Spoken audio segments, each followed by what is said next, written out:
Hey guys, and welcome back to the Blue Podcast. I'm joined today by Lloyd. How you doing, Lloyd? Good, thanks. Yourself? Yeah, not too bad. We've got a really interesting one today. Another sporty one. We have got the player for Aspire PFC, who is also the captain and the manager of the team, and one of the longest-serving players in the sport. We have got John Boulding. Woo! Thank you, guys. Thank you for having me. No worries. No worries at It's all. our pleasure. Yeah.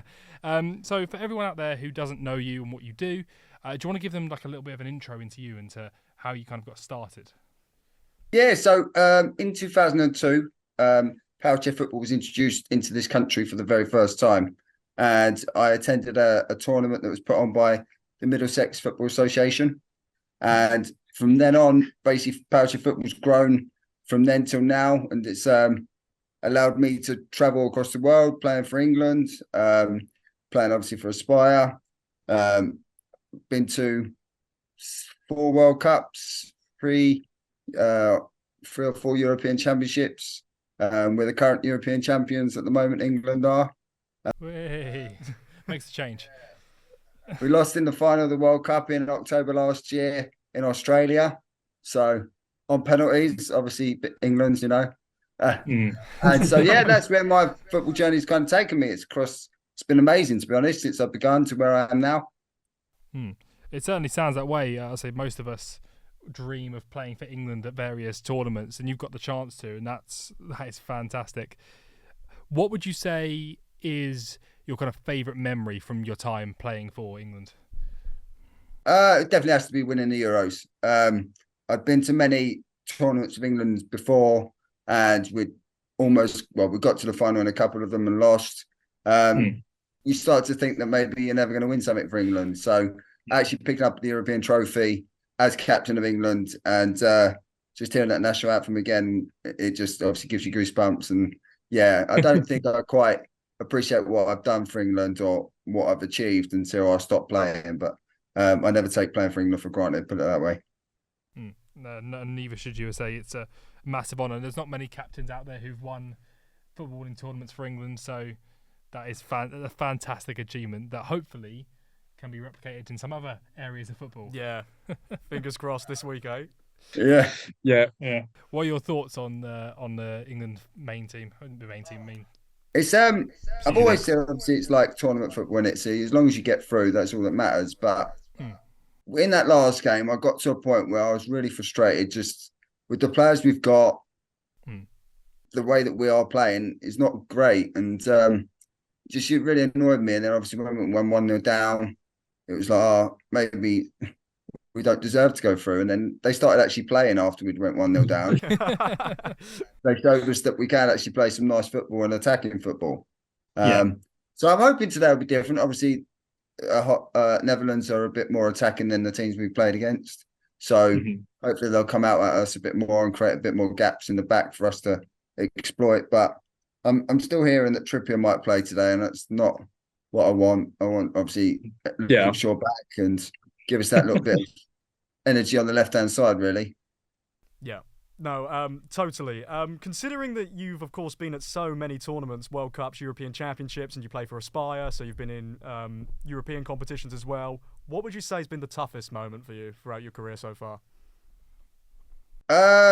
Definitely the World Cup last year, losing on penalties. We'd got so far in that tournament, like playing some good football, and we'd went 1-0 down in the final. And then we managed to claw it back to 1-0 in, I think, about 5 or 10 minutes to go. And then it was just managed to go, obviously, travelling across to Australia and to begin with is, especially for like disabled people, it's quite hard to adjust quickly. The disabled people find it hard to sleep away from their beds and stuff that they have at home, just their comforts, really. And so going all that way and trying to adjust and then playing the football we played to then lose on penalties was quite hard to take. Just knowing that you were like a couple of penalties away from winning the trophy, and like for me, obviously that would be then everything that I've won for England. So you to then know you've got to then wait another 4 years before you get another crack at it. it's quite tough to take, really.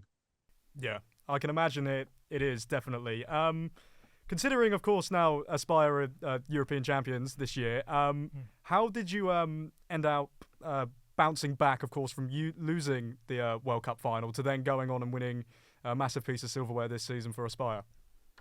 It was huge for us. A bit like the World Cup. The last Champions League, I think, was about 5 or 6 years ago. So it's not every year that it happens, unfortunately. So it was kind of massive that we knew, obviously, it was happening for a start, and that was our main goal going into the season. And I know, obviously, I've got different players to England, so we play a different way. And obviously, you would expect, obviously, the players at England to be a lot more better than what we've got at Aspire as a club. And so we knew the challenges were different.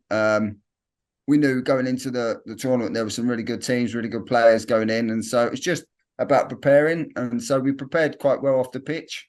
During the tournament itself, we played really good football, and we lost a couple of games. We lost against the team that we beat in the final 7-1 in the group stage. So it was kind of like we knew that we were through at that point that we played them. So it was more about analysing the game and then seeing what we could do better when we went into the final. And we got some really good tactical guys, like my assistant manager, Brad. He's a really good tactical guy. So we sat down and analysed the game and made some changes. And thankfully, it came out on top in the final. We won 1-0. So, yeah, it was massive. Like that club competition, obviously, is the best that you could be. And so just coming out on top was a dream. And again, it's another thing ticked off my list. Brilliant. Well, hopefully you can tick many more things off your list in the future. I have to say, it is great to see wheelchair football kind of being put out there to the masses, and obviously you setting yourself up as a real inspiration. It's great to be chatting to you today. So for anyone out there who maybe is disabled and wants to take part in football, and maybe doesn't quite know where to get started, where would you kind of point people to in terms of a direction to maybe get themselves involved in wheelchair football? Yeah, so we've got it's called the Wheelchair Football Association. I think it's the wfa.org website, where it lists all of the teams in the countries, and obviously there are teams from Newcastle to Brighton, so there's teams all over the country. And so I would just suggest going on the website, seeing who the local team to you is, and then approaching them and seeing if you can go down and give it a go. Because obviously, Powerchair football, you've got specified chairs. So someone that wants to play it for the first time probably won't have one. So I'd go down, get in a chair, give it a go, and see if it's for you or not. Because it's not just obviously the playing side of things, the social side of it. Sometimes disabled people find it hard to get out and socialise and stuff, but it's an amazing community to be a part of. And so many people have been through a lot, and so you kind of recognise each other's struggles to a degree. And so it just gives you when you go there, you don't have to worry about your condition or your struggles you have on your day-to-day basis. You just literally get in a chair, play football we train for 3 hours, and then, just refocus again for the next week. So, yeah, it's incredible community. And that the WFA have done a great job in pushing more teams throughout the country. And we've by far got the best setup in the world. So, yeah, anyone that is thinking of playing or just want to get out and about, visit WFA, and hopefully there'll be a team for you. Fantastic. We'll see if we can put a link in the description for people to go click and check it out. Definitely, if you feel like you want to give it a go, and 100% go to that website. Yeah. No. As you've been all around the world, so you've been to many World Cups and European tournaments, what would you say is your favourite place or favourite city to play the sport in? I was actually really like my favourite place to ever go on a holiday was Florida. Growing up as a family, we'd go there every other year probably, because they catered really well for disabled people. We loved theme parks, we loved shopping, we loved food. And thankfully for me, in 2017, the World Cup was in Florida. So it was kind of like, wow, this is like my dream come true, really. My playing the sport I love, for the country I love, in the country I love. So, yeah, that was by no means the best ever time I've played Powerchair football. Yeah. As well, of course, as you are the captain of England, so, you're a role model.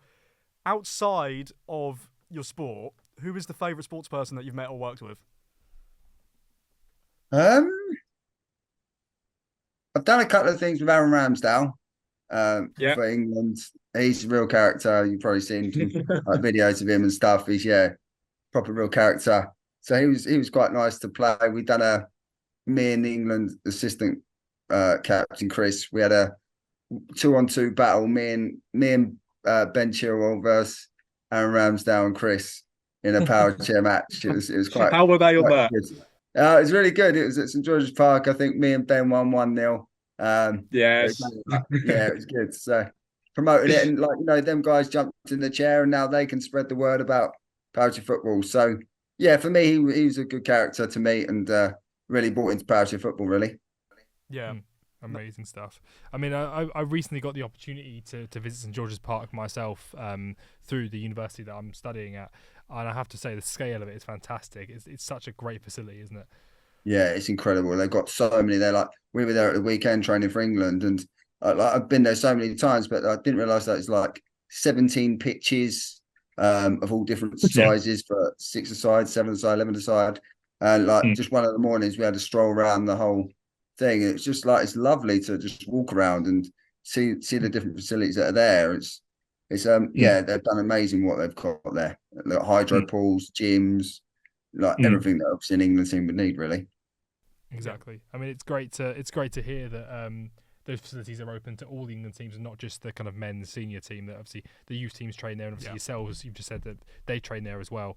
I mean, when we were there on Sunday, the women's were there as well. They were just like mingling with us as well. So like we had breakfast, and Serena Wiegman was sitting next to us eating her breakfast. It was nice. Like they lock it down a little bit more when the men are there, which is a bit of a shame. Like they don't like mixing the men with anyone else, but the women and all the other teams are there. But like Sheffield Wednesday were there on Sunday as well, so they were walking around. So yeah, it's nice that we get to be a part of that. And the FA have really done well over the last definitely over the last 3 to 4 years of including the para teams within all of their setups. Yeah. So Powerchair football is ever growing. How much do you think it has grown over the past 10 years since like around 2014 stage? Would you say? Oh, massively. Back then, we would never have thought it would be on telly. Obviously, every year now we have our Disability Cup shown on BT Sport or TNT Sport now. That was shown 2 weeks ago. That's a regular occurrence now, which is amazing. To have more teams that we've got now till then. Obviously, back in, I don't think it was, 2014 was the first year that the FA took it on. So kind of we've had the backing of them since then. And so they've pushed it as well as us. Obviously, we're trying to push it as much as we can. And that's my job. Obviously, I'm one of the older ones now, and it's towards the back end of my playing career. And I just want to try and push it for the guys coming through now, because the opportunities are huge. And I just want someone, my aim is to have, we basically have 5 weekends a year that we play National League football. And that consists of a Saturday and Sunday.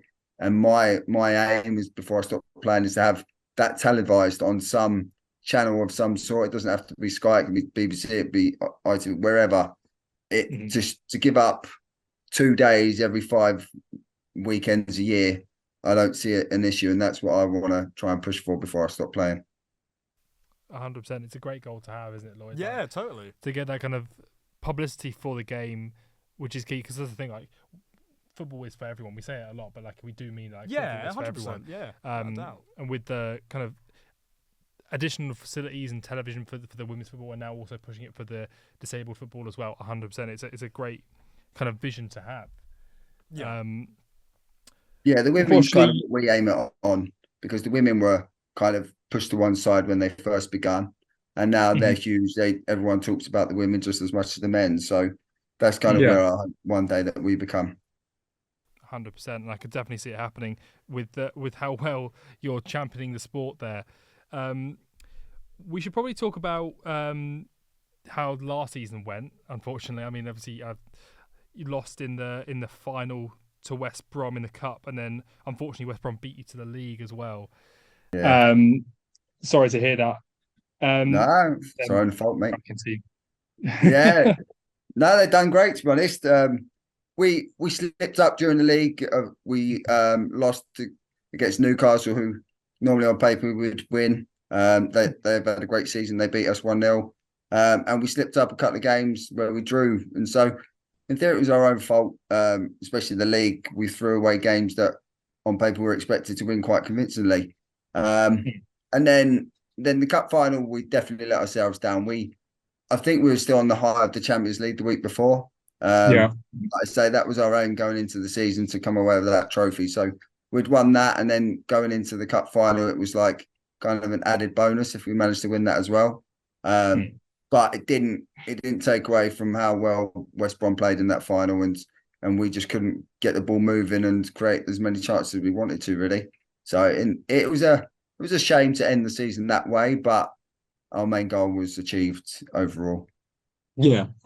Would you say there's a competitive rivalry between Aspire and West Brom, considering you played each other 3 times in the competitions? It's huge. It's huge. Obviously, mainly the England team's made up of main West Brom and Aspire players. So at England level, obviously, we're always fighting together. But it's great to have that what's the word, rivalry in the league, because you need to have competition.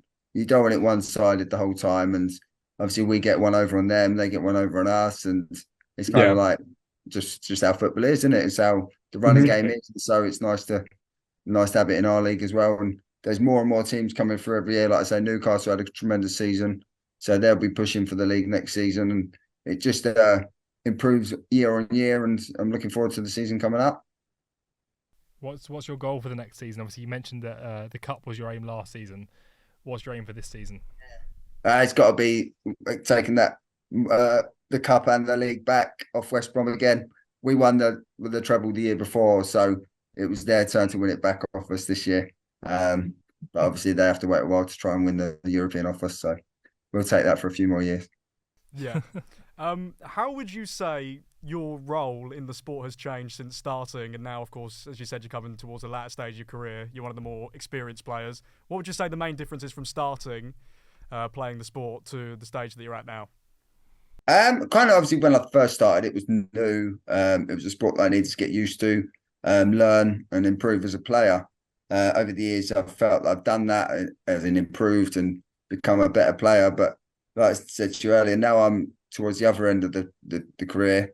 It's kind of obviously still try and keep my levels up to play the best that I can, but also help those around me to improve and help the sport to improve on a larger scale, because a lot of people that are not necessarily involved in the sport now, but back in the day got it to where it is now. And because they're no longer involved, it's kind of, I feel it's my job as a senior player and a player that some people look up to push it on and keep it going to hopefully get to the next level that we've done. And like I said, over the last 10 years, it's improved so much. And I know there's so much more we can do. And with the right people involved, which we've got now, I feel that it will get there eventually, just a few more little steps that we've got to take.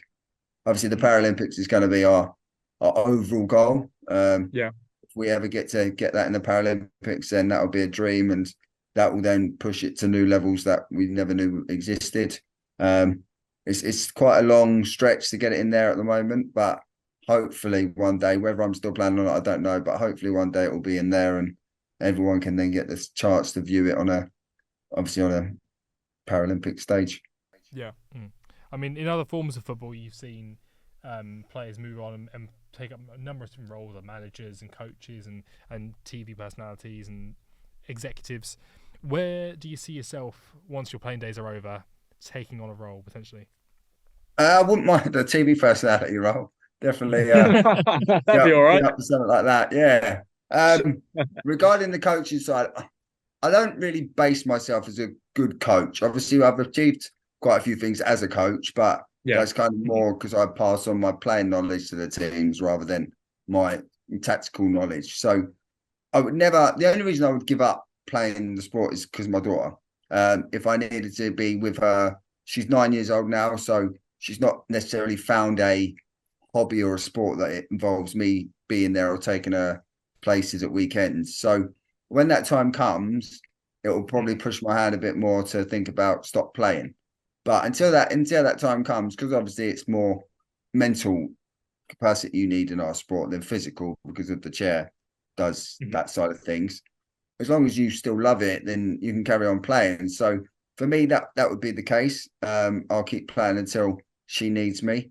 But if I was to stop playing and coach, it would it would give up the point of I'd still be away at weekends and stuff like that. So that never really interests me because of that reason. So it would be more of a kind of help in the background kind of thing if I can to promote. I'd still obviously to promote the sport whether I play it or not. Every time I see someone or see a chance to promote it, I would. But coaching, I don't think ever will be for me. But yeah, I'd love to be on telly promoting it somehow. Yeah. Get you and Mika Richards on a program potentially at some point. I love that. He's a character in this.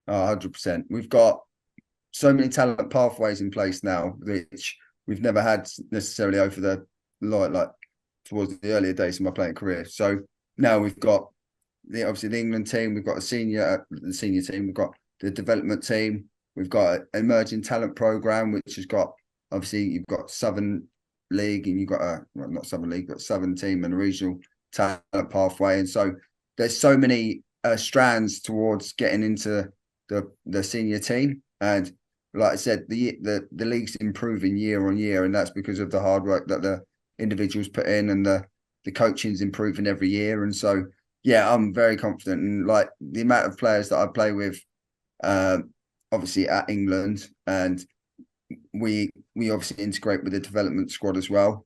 So I know the talent there, and quite a few of them have come into the squad and then dropped back out, and so they're on the verge of securing their place in the senior squad. So yeah, I'm really looking forward to the future of Powerchair football on an England scale, and I know that's why I've got to keep improving to make sure that no one takes my space. Well, I don't know how easy it would be to replace the captain. Well, yeah, it'd be quite tough, wouldn't it? Yeah. Say the least. Can't take it for granted, boys. No, of course not. No. Hard work. But hopefully we'll see you lifting a World Cup at some point. I'm assuming that's one of your major goals. 2026, Argentina. Oh, whereabouts awesome. In Argentina? Buenos Aires. Oh. So that'd be lovely. Trip. Oh wow! Need you boys out there do a podcast on a daily basis with us. Yes, yeah.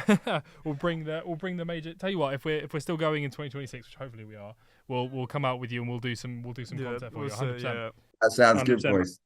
Well, it's been great to have you on, John. As you mentioned earlier, we'll put a link down below for the wheelchair organisation. So if you want to take part, go down there and give it a click. Or if you just want to follow along and like track the news and potentially go and watch some Powerchair football, that link will be down below for you to check it out. Thank you very much for coming on. We appreciate your time. Any kind of remarks you want to make to the audience? No, boys, I just appreciate you covering this. Like I said, if there is anyone out there, whether you're disabled or not disabled, that fancies watching the game, they are streamed on YouTube, all of our games. And yeah, if you want to get involved in Powerchair football, go to the WFA and find your local club. Fantastic, well said. Well, that'll be the end of the interview for today. But if you have any thoughts, drop it down below in the comments and drop us a like, and we'll catch you next time.